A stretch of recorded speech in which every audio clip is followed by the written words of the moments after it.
We're on the road again. It's been a busy, stinking week.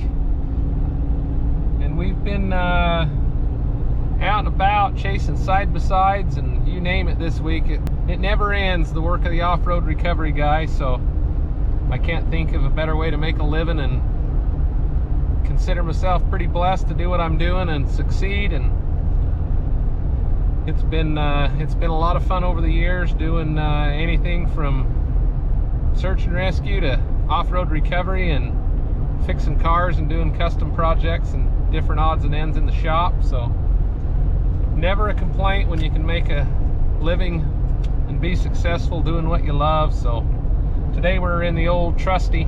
We're headed out to the Arizona Strip to pick up my buddy Gary Otto.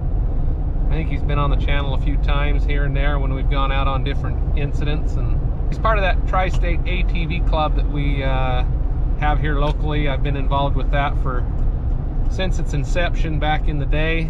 Been to a lot of their events and sponsored a few of the events, so it's been a lot of fun over the years to meet those guys and get to know a lot of folks.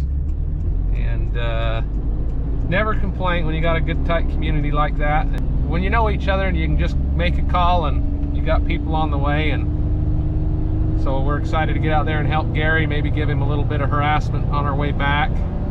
But it's a lot of fun. But hopefully old Trusty will make it out there and back with a little aluminum tilt bed trailer. And we'll get over there and we'll take you along for the ride.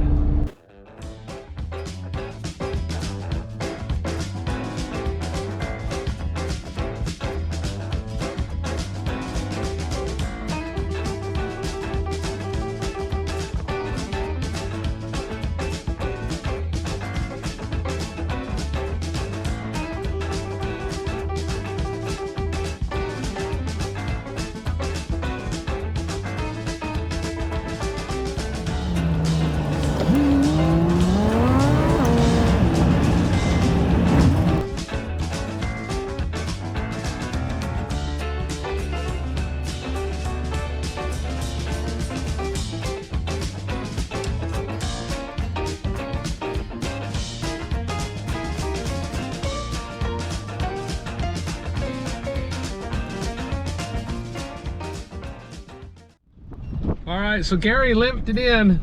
He was having a heck of a time getting here because he thinks his fuel pump's going out. So thankfully he made it over here closer to the highway where I was able to just grab him. But I was a little worried because I was afraid this Casey's off-road recovery was about to turn into Casey's on-road recovery, and that's so boring.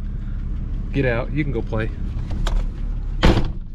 Hi, Gary. You want me to get my, I got my shirt in here. You want me to get it on? No, you're good, you're good. I can drive it up there. Oh, all right, let's do it. They had me down on one of the side back roads, going up the switchback. Oh, you was clear up on top of Segmiller then when you started having problems. Well, that's like 40 miles out. Casey come all the way up here. I would have done her. You know you would. Yeah, just back on. It'll run. Come on, Pop. What's up? Get up on here. Yeah, that's a good girl. What you doing? Get in. Drive it up. Just back it up.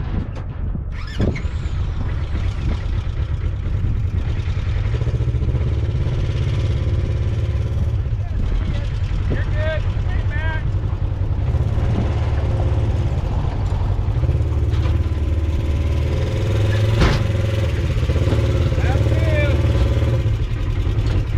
That was easy.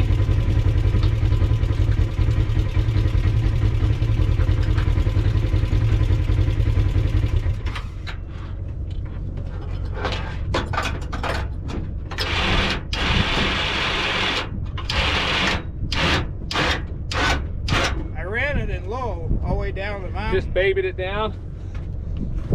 Hey, you want to go? Pop, Pop, come on, get in. Get up in there. Get up in there. Woohoo! Hey, you gotta go with us. Come on. Get up. All right, you wait right there. Nuh-uh. Nope. Nope. All right, get in. Get in. Let's go. All right, well, we found Gary out here on a dirt road, thankfully. He was only about a block from the pavement, so I'm glad he was still on the dirt, so that it was still Casey's Off-Road Recovery. We'd have to change the name to Casey's On-Road Recovery had he limped it in any further. I didn't want to go that way. So what happened there, Gary? Tell him what you've been up to the last 10 days. Well, we got done with our jamboree last Wednesday through Saturday. That's the Tri-State ATV Jamboree. Tri-State ATV. Came home, washed some clothes, headed to the Bar 10 Tuesday morning.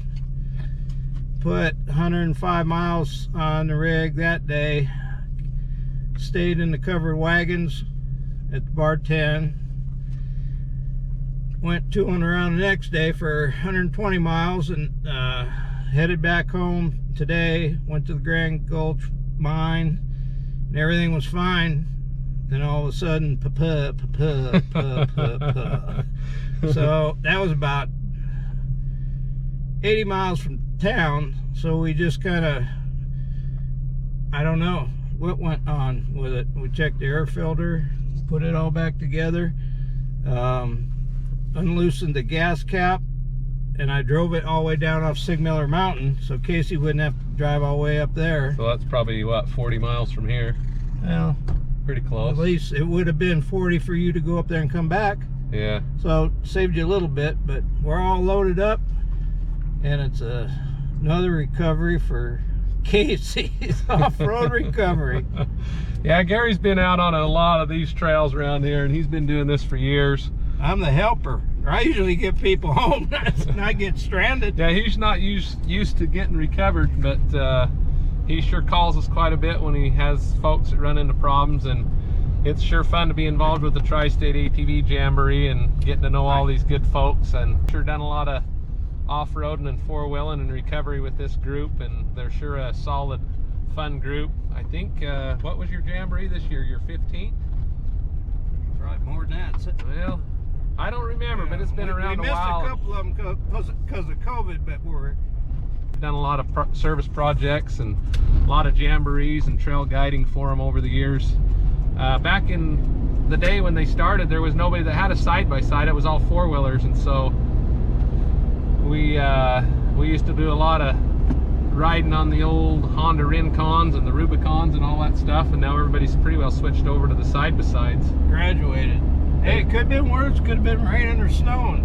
Well, what I've always told these guys is they've all switched over to something with a roll cage. You know, we've seen some pretty good crashes over the years and some carnage and some guys getting beat up.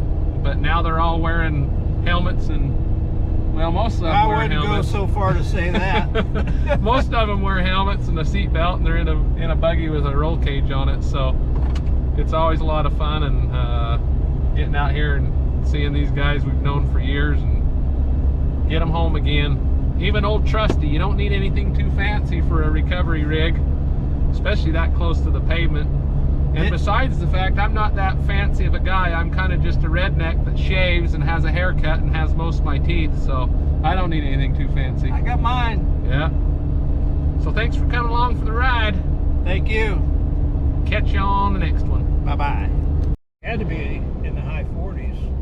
So it was kind of chilly at night then. Oh, I had 2 sleeping bags on top of me with the bedroll. Well, skinny guys need a little extra insulation when they sleep in cold weather like that. Holy cow! I'm used to taking a toy hauler and turning on the furnace. Turning on the furnace when you wake up in the morning, but no.